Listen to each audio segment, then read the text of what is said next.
আসসালামু আলাইকুম বন্ধুরা। আজকে যে কথাটা বলবো তো এটা হচ্ছে আমাদের সূরা ফাতিহা। সূরা ফাতিহা কিন্তু উলমুল কুরআন, কুরআনের প্রথম সূরা। আর যে সূরা না পড়লে আপনার কখনো নামাজ হবে না।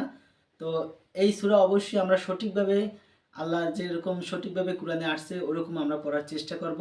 দেখেন আমরা কিন্তু অজান্তে কিন্তু সূরা ফাতিহা শিখে ফেলছি। তো আলহামদুলিল্লাহ আল্লাহর কাছে শুকরিয়া আদায় করি। তো দেখেন আমি এখন আপনাদের একটু মানে তেলাওয়াত করে শোনাইতে চাই। যদি অবশ্যই আমার ভুল হয়ে থাকে আপনারা অবশ্যই আমার কমেন্টে জানাবেন যে আমার কোন জায়গা থেকে ভুল হয়েছে। তো দেখেন আমি কিভাবে পড়তেছি। আউযু বিল্লাহি মিনাশ শাইতানির রাজিম।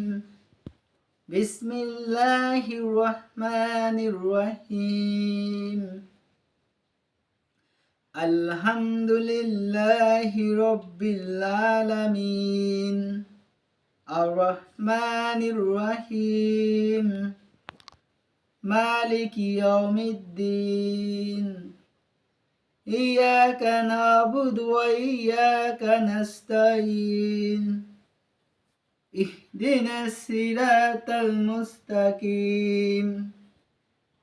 সিরাতাল্লাযীনা আন'আমতা আলাইহিম গায়রিল মাগদুবি আলাইহিম ওয়ালাদ-দাল্লিন।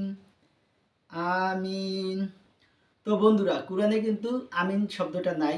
তো আমরা এটা অবশ্যই আমরা এটা বলি কেন, এটা কিন্তু কোরআনের মূল একটা সূরা। আর এই সূরা কিন্তু আপনি দেখেন কোরআনের সব সূরার এটা কিন্তু এইখানে দেওয়া আছে। তো অবশ্যই আমরা সূরা ফাতিহা সহি শুদ্ধভাবে পড়ার চেষ্টা করবো। আর অবশ্যই এটা কিন্তু আরবিতে, তো আমরা অবশ্যই বাংলা যদি জানি অবশ্যই আমাদের ভালো লাগবে যখন আমরা বাংলাটা জানবো। তো আলহামদুলিল্লাহ রব্বিল আলামিন, আল্লাহর প্রশংসিত করা আর হচ্ছে যে বিচার দিবসের মালিক মালিক ইয়াউমিদ্দিন। তো এভাবে কিন্তু আমরা অবশ্যই সূরা ফাতিহা শিখবো। তো অবশ্যই কমেন্টে জানাবেন যে আমার সূরা এখানে কখন কোন জায়গায় ভুল হইছে। তো বন্ধুরা আমার পাশে থাকার জন্য ধন্যবাদ। আমাকে আরো উৎসাহ করবেন। পরবর্তী সূরা নিয়ে আবার আসবো। ধন্যবাদ সবাইকে।